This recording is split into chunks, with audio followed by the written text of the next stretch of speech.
Salut l'équipe, en 1996 sortait le film Space Jam avec Michael Jordan. 25 ans plus tard sortait un deuxième Space Jam avec LeBron James. L'occasion pour nous pendant cet été où il ne se passe pas grand chose sur les terrains de basket de faire un petit comparatif, non pas entre Michael Jordan et LeBron James, ça serait bien trop long, mais un comparatif entre Space Jam de 96 et Space Jam A New Legacy sorti cet été.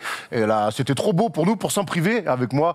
Mon basketteur, mais mon cinéphile sûr. Thomas Dufort, comment ça va mon ami? Cinéphile, et en plus l'avantage c'est que j'ai vu le film. Ah donc oui, bah, je vais pouvoir en parler. J'ai même vu les deux films si tu veux tout savoir. C'est vrai que nous, notre grande spécialité, c'est de parler de matchs, de basket, sans voir les matchs. Et là, on va parler de films sans avoir vu le film. Évidemment, non, on a vu le film. On a d'ailleurs été invité par Warner pour le voir en séance privée avec Anne Maïdmi. C'était plutôt cool. On l'a vu en VO, ce qui va peut-être, pour certains qui l'ont peut-être vu en français, va peut-être changer notre perception des choses. Il n'empêche, je vais commencer avec cette question assez simple.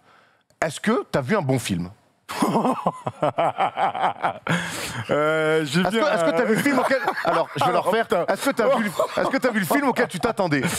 C'est une bonne question. Déjà, la première question du coup que je me pose, c'est qu'est-ce que je attendais de voir dans une suite de Space Jam. Avant de me demander si c'était un bon film, j'avais envie de voir un LeBron au niveau de l'acting, voire meilleur au niveau de l'acting que Michael Jordan. On pourrait y revenir. J'attendais de voir aussi un film avec un peu de fantasy. Ce que j'avais beaucoup aimé moi, jeune, et ce qu'on peut apprécier dans le premier film Space Jam, c'est qu'il y avait un côté fantasy, un côté cool, un côté fun, que je retrouve pas forcément en fait dans le deuxième. Il y a beaucoup d'infos. Il y a des trucs que j'aime, il y a des trucs que j'aime moins. Donc à la question déjà, est-ce que j'ai passé un bon moment? Oui, j'ai passé un bon moment. Si tu veux que je te réponde ça, j'ai passé un bon moment. Honnêtement, en regardant ce film-là, maintenant il y a beaucoup de choses qui m'ont plutôt déplu. J'ai été déçu par rapport à certaines choses. Et la première chose qui me viendra à l'esprit, c'est que voilà, ce manque de fantaisie et aussi la manière dont ils ont amené le fait que LeBron doive jouer un match de basket. Ce qu'on avait beaucoup aimé dans le premier, c'est comment avait été amené le fait que Jordan soit aspiré par le trou du golf et aille se battre contre les extraterrestres. Ça, c'était cool. Là, les trucs un peu gadgets et tout, ça me faisait un peu moins kiffer. Qu'est-ce que t'en as pensé, toi, vite fait? Moi, j'ai passé aussi un bon moment. J'étais hypé d'aller le voir parce que mine de rien, il y avait un vrai côté nostalgique. Et moi, ce côté nostalgique, finalement, j'ai pas réussi à le retrouver. J'ai vu un film... comment dire? Dans l'air du temps? Ouais, presque trop, très 2.0. Et en fait, ce qui m'a énormément déçu plutôt, c'est que toi, tu dis c'est la suite de Space Jam. C'est pas du tout la suite. Non, c'est une autre histoire. Voilà. Alors, ils appellent ça New Legacy, très bien. Oui. Et c'est ma première grosse critique de ce film-là, c'est qu'il n'y a pas de passerelle entre le 1 et le 2. Il y a 3 passerelles. La passerelle, il y a une passerelle dans un moment quand il se rencontre avec LeBron et Bugs, il dit « Oh, j'ai déjà vécu ça ». Première passerelle. Wow. Bon, non, mais elle veut ce qu'elle voit. C'est un pont de singe. Hein. La deuxième, c'est Lola au moment qu'il le dit. Et la troisième, c'est... Bon, évidemment, j'espère que vous l'avez déjà vu, comme ça on peut spoiler. On est fin août, merde. Le Titanic qui coule, hein, d'accord. Hein. Et l'autre passerelle, mais qui finalement c'est un pied de nez, c'est quand à la mi-temps ils sont en galère et qu'on annonce Michael Jordan et que c'est Michael B. Jordan qui arrive. C'est les seuls 3 moments en fait où on fait référence au premier film. J'ai explosé de rire là. Pour le coup, je voulais Michael Jordan. En fait, on m'envoie l'option B, Michael B. Jordan. Vous voulez Michael A. Jordan. Voilà. Finalement, vous n'avez que Michael B. Jordan, c'était drôle. Ça m'a fait rire. Je voulais te poser une question aussi, c'est est-ce que alors on est en 2021, forcément, ça code, il y a des applis, j'ai vraiment l'impression que c'est un film un petit peu 2.0, est-ce que il n'est pas trop sophistiqué, ce film-là? Oui. Est-ce qu'à un moment donné, il n'y a pas trop de bruit, trop de trucs? Il y a beaucoup trop d'infos et ça c'est un truc qui revient souvent quand on parle avec les gens qui l'ont vu, c'est qu'il y a énormément d'infos. Alors par l'idée qu'a eu Warner d'exposer son catalogue, on y reviendra, mais par rapport au truc 2.0, je trouve qu'il est mal utilisé. Évidemment qu'il faut aller sur ce côté-là. Bah oui, l'idée de la relation père-fils, c'est une bonne idée. En plus LeBron est très famille, donc ça a du sens de retrouver sa famille. S'il n'y avait pas eu sa famille, ça aurait été bizarre. Michael Jordan, on voit sa famille aussi, enfin des acteurs hein, évidemment, mais il y a le côté familial aussi avec sa famille quand tu sais Bugs dans Daffy Duck va chercher les baskets et que c'est la petite qui lui donne. Il y a une phase comme sa famille, c'est cool. Comme quand Bugs Bunny était allé dans la maison de Michael Jordan pour chercher les baskets et le slibard. Et le short de UNC. Absolument. Donc c'est normal de trouver là. J'aime bien l'idée que le fils doit choisir entre le côté moi je suis architecte, je suis un nerd et tout, et il y a aussi le côté basket comme papa. Ça c'est plutôt cool. Après effectivement c'est l'univers en fait. digital, là, numérique, quand ils y vont, putain, il y a tellement d'infos, ça part de... Bouah, il y en a tellement dans tous les sens, le rythme est tellement effréné que moi, j'ai l'impression d'être dans la Silicon Valley.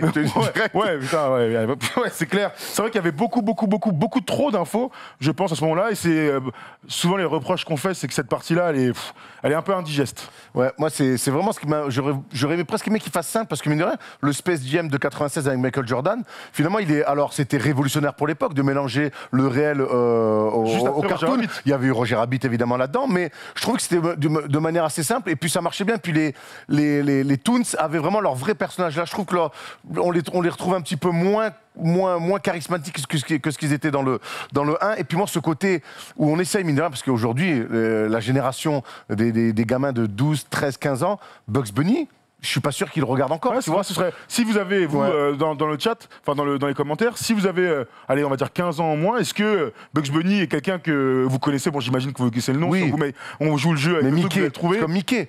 On a dit, nous, on regardait des dessins animés de Mickey, oui. Mais aujourd'hui... Fantasy 2000, je me souviens. Mais aujourd'hui, je pense que tout le monde sait qui est Mickey, mais que je suis pas persuadé que des petits de 10 à 15 ans aient vu des dessins animés avec Mickey. C'est sûr qu'eux n'avaient pas Tex Avery, le Manchoir sur Canal. Voilà. On l'a tous regardé quand on était petit. En fait, moi, j'aurais aimé, mais de manière un peu individuelle et égoïste, que ça soit presque un film un peu pour les nostalgiques qui ont bien connu le film qui est devenu iconique, parce que quand il est sorti en 96, Space Jam, c'est pas un film qui a fait un carton au box-office, mais c'est par le temps, et avec le temps, c'est devenu un film iconique pour plein de raisons. J'avais envie que ça soit un petit peu un prolongement de ça, et ça l'est pas du tout. C'est un film qui se regarde, ça va très vite, il y a énormément de rythme malgré la durée, mais c'est un film pour les enfants aujourd'hui. Oui, c'est un film destiné aux enfants.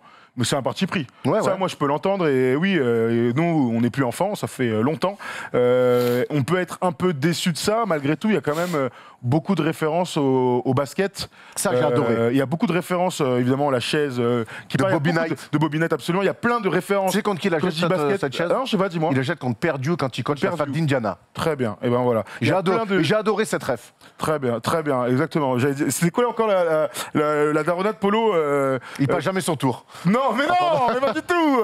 La culture, c'est comme la confiture. Quand on n'a pas beaucoup, on étale. On l'étale au maximum. On étale au maximum, absolument. Ça, on peut juste dire que je suis journaliste et que j'ai un peu bossé, mais après c'est chacun son prisme.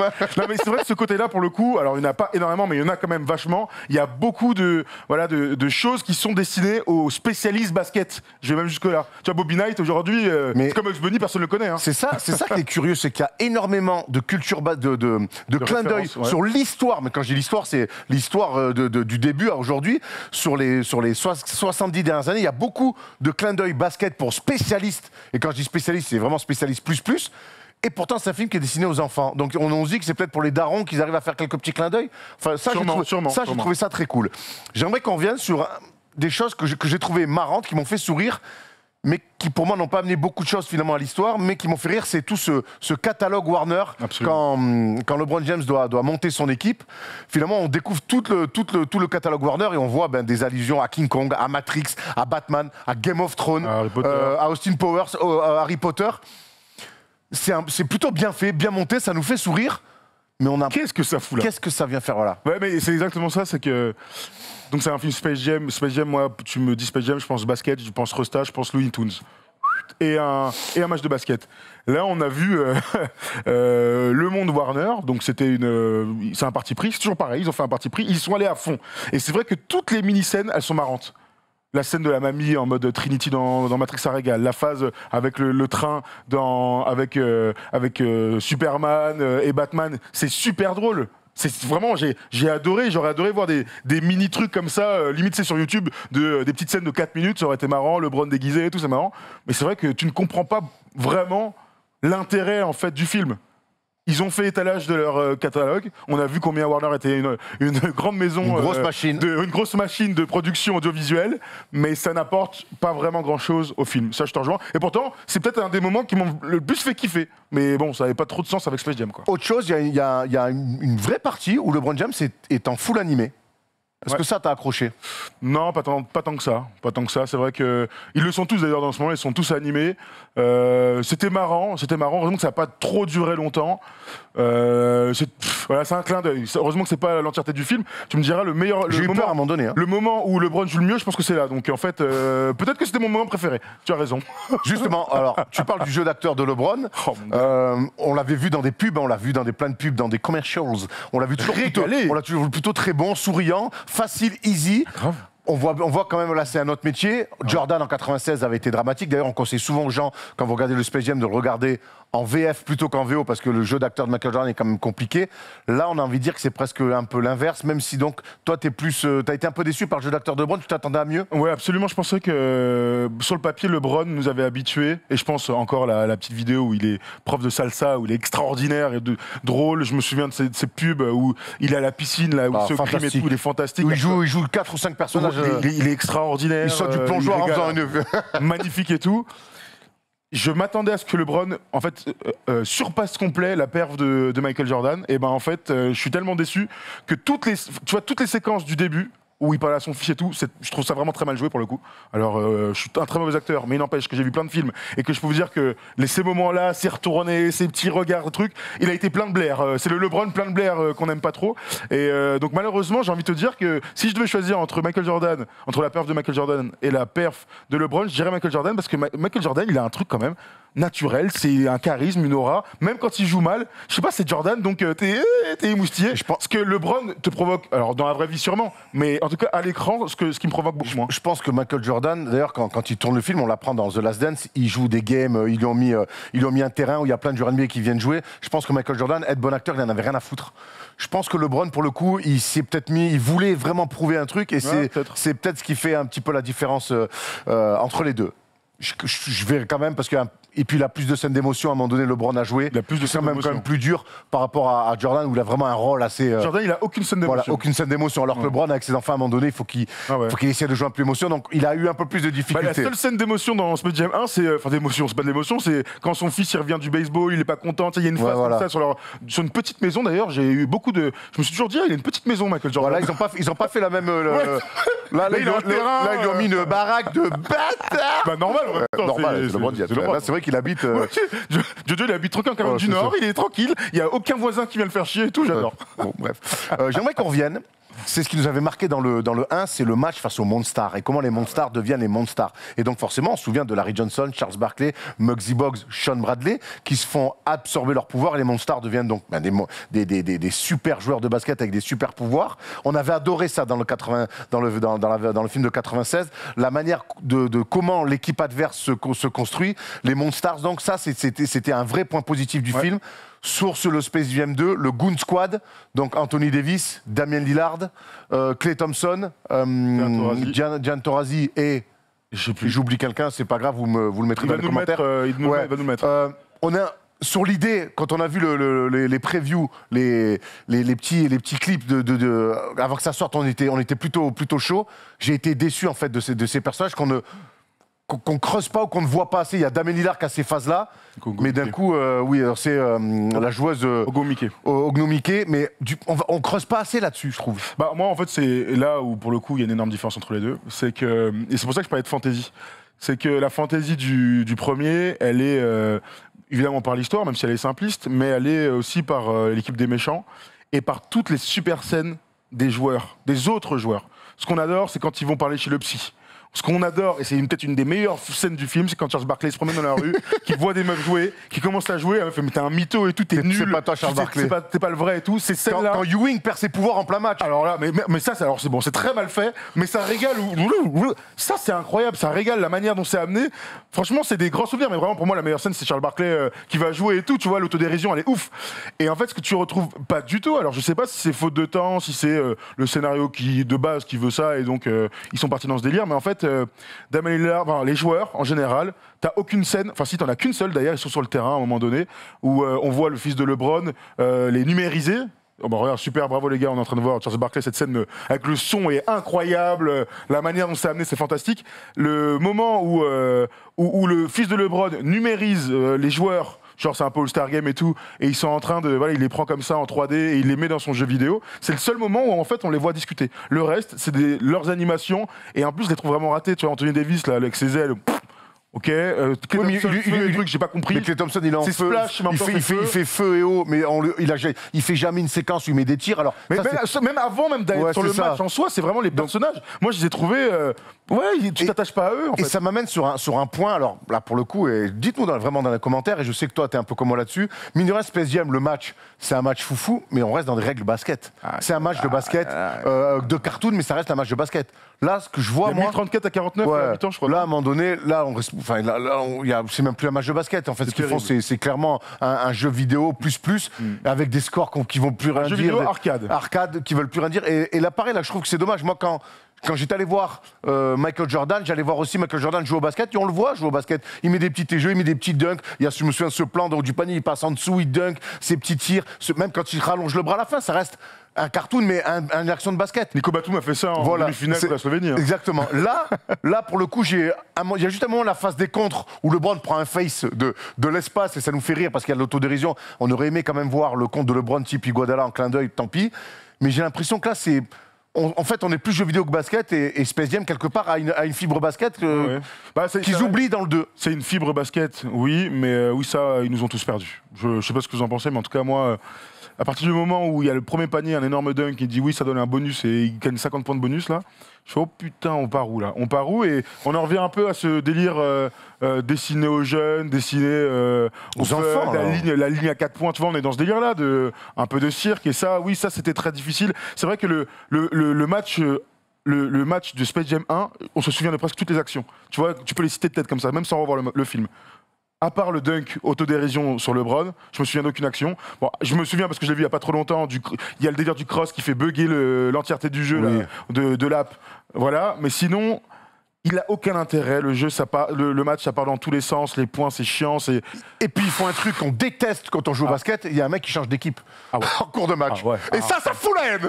Moi, ça, vraiment. Alors c'est le fils de LeBron, du coup, donc, qui est avec les méchants, hein, pour un peu simplifier, et qui finit donc dans l'équipe de son père. Ce qui est normal, les gentils. Film, hein, mais gros, moi au basket, on ne change pas d'équipe en plein match, c'est interdit. Ça, c'est clair. Et il y a un truc dans le match qui est...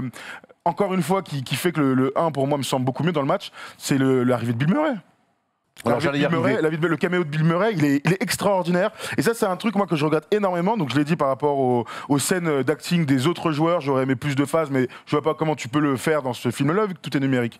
Mais l'arrivée de Bill Murray dans le 1, elle est incroyable. En mode Larry Bird, j'ai mal au dos, il va faire une passe D, il se barre et tout, ça c'était incroyable. Et tu retrouves pas en fait.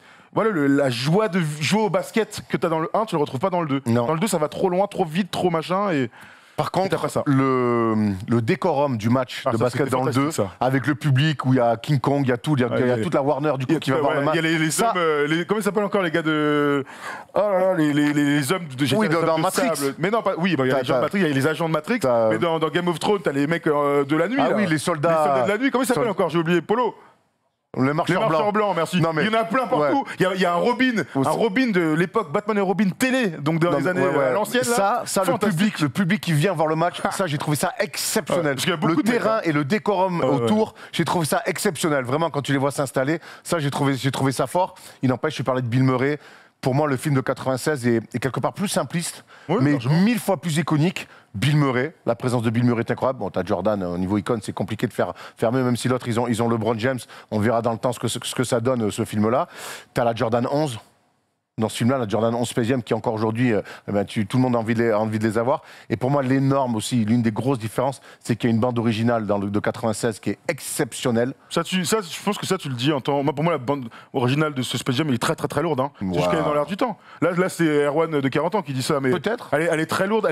Et bon, évidemment, il y a Bill Fly qui surpasse absolument tout. Et oui, là où tu as raison, c'est que tu retrouves pas en tout cas, une chanson aussi incroyable que celle-ci dans le premier. Tu as raison, mais la bande-son, elle est juste dans l'air du temps. Oui, non, mais c'est une bande son, je dis pas que c'est nul. Mais le truc du Space Jam, moi je suis sorti, j'avais 14-15 ans, j'ai dit, faut que j'aille acheter ça. Alors aujourd'hui, je suis rentré chez moi, je me suis pas dit, je suis pas allé sur Spotify écouter. Voilà. Bref. Après, il y a un autre truc aussi dans les comparaisons, c'est le début du film. Le début du film de Space Jam, c'est un des meilleurs débuts de film. Et pourtant, c'est pas un grand film, hein, Space Jam 96, hein, loin de là. Mais le début du film, le daron, le fils, les tirs la nuit, La musique. et La quand musique. le générique part, le générique part, Everybody get up. gros, extraordinaire. Et pourtant, le début, donc le générique du deuxième Space Jam, il est incroyable. De refaire toute la carrière de LeBron comme ça, mais c'était archi bien. Mais on en revient toujours à LeBron n'est pas Jordan. Et il y a un dernier truc de comparaison. Tu parles de trucs iconiques. Il y a tout ce délire du fait qu'à la fin du film, Jordan prend la décision de reprendre le basket. Et ça, c'est dans le film. En plus, quand tu connais, bah voilà, ils ont créé un Handbag dôme, et tout, ils mettent, le ouais. handbag et tout, le dôme où il allait vraiment jouer au basket. On a pu le voir dans The Last Dance, mais bon, ça on le savait. Pour le coup, ce film-là, le film de 2021, il n'y a aucune histoire autour. Il n'y a aucune histoire autour. Il y a c'est de la pure fiction. dans Ouais, tout. ouais, ça raccroche à rien. Oui, il y a la phase avec son fils et tout, mais. Et c'est en ça, vraiment, l'histoire, le décorum, les machins et tout. Space Jam 1, pour moi, est largement supérieur à Space Jam 2. Alors après, Thomas a 31 ans, j'en ai, Ouais. 38, bientôt 39. Donc effectivement, nous, on est plus de la génération 96. Et moi, j'ai vraiment la sensation que c'est un film qui est plutôt bien monté, bien fait, Oui. mais que c'est un film pour enfants. Donc c'est pour ça que nous, on est peut-être encore un peu plus, on est plus fan du film de 96. Le mieux, c'est d'aller le voir et de se faire son propre avis. Donc je vous invite à aller en salle et à aller voir ce film. Donc voilà, on voulait faire quand même pendant cette petite période d'été, Ouais, se faire grave, un petit kiff, sortir un petit peu du côté basket, même si Jordan, LeBron, ça nous ramène forcément toujours un petit peu à la balle orange. Mais parler de ciné, c'est aussi notre grand kiff. Ouais, grave. Et on propose ça pendant cet été. Ça change un peu et ça nous fait toujours marrer. Le dernier truc que je voulais dire, c'est qu'il y a eu beaucoup de projets de suite. Jordan n'a jamais voulu, il n'avait pas envie après 97. Il paraît que. Ah, bref, ils ont discuté, lui, ça l'intéressait pas, il en a fait un, c'était bon. Il y a eu des projets de suite sur d'autres sports. Avec d'autres grands sportifs. Ils ont parlé de Tiger Woods, par exemple. Là, on parlerait d'une suite à ce Space Jam-là avec The Rock dans l'univers du catch.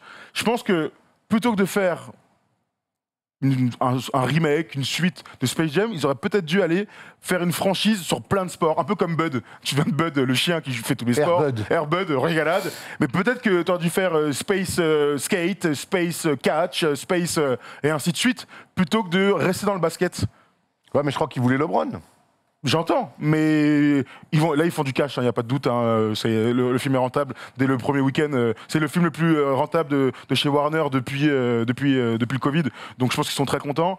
Mais je pense qu'en allant refaire du basket, tu as peut-être eu la mauvaise intuition. Voilà. Bon, écoute, on verra bien. En tout cas, si, juste une dernière question, s'il devait y avoir une suite de Space Jam, un numéro 3, tu prendrais quel basketteur? Oh, t'es relou, hein. Maintenant ou dans 10 ans? Ouais, maintenant, là. Est-ce qu'on n'irait pas faire un tour en Slovénie avec Luka? Ouais, tu imagines Space Jam puis tu passes de Caroline du Nord à Los Angeles et tu vas dans un petit pays d'Europe où tu pourrais suivre les aventures de Luka en Europe. Non, c'est tout à fait improbable. J'espère qu'ils en feront pas un autre, même si tu sais très bien comment ça se passe, quand ça marche bien. On y retourne à voir si... Il y a eu 25 ans d'écart quand même. Hein. Il y a eu 25 ans d'écart, absolument. Mais je te dis, il y a eu beaucoup de... Ils ont tenté de refaire des suites, mais Jojo voulait pas. Il est pas. Il y a Thomas Langman qui est sur un Space Jam Foot avec Jérémy Morel. Je suis pas convaincu. C'est comme Astérix et les Jeux Olympiques, gros. N'hésite pas à réfléchir à 2 fois avant d'y aller. Merci Thomas, c'était trop cool de parler ciné avec toi. Merci à tout le monde dans la régie. Passez un bon été à tous. On se revoit à la rentrée avec plein de choses au programme. Bisous l'équipe. Ciao, ciao. You bout it, yeah. Don't act like you are doing a favor. But honestly, I swear you're my savior, girl. And I don't know if I'll see you later. So I'm bout it, if you bout it, yeah. Champagne for breakfast, first things first.